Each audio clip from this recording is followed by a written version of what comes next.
अस्सलामुअलैकुम शाहिद अंकल। वालेकुम अस्सलाम। चलो बेटा शुरैम, जमात निकल जाएगी नमाज़ पढ़ने। शाहिद अंकल मैं आ रहा हूँ, अम्मी गई हुई है बराबर वालों के घर। ओह अच्छा अच्छा, चले आ जाइएगा आप। अम्मी जल्दी आ जाए, जमात निकल जाएगी मेरी। ओ अम्मी आ गई। अम्मी जमात का टाइम निकल गया, मैं जा रहा हूँ नमाज पढ़ने।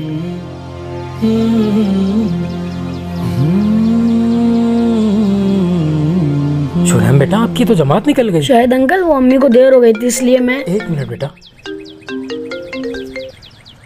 हाँ हेलो। हाँ यार, मैं सरजानी में हूँ अभी। लेकिन शाहिद अंकल आप तो फेडरल एरिया में।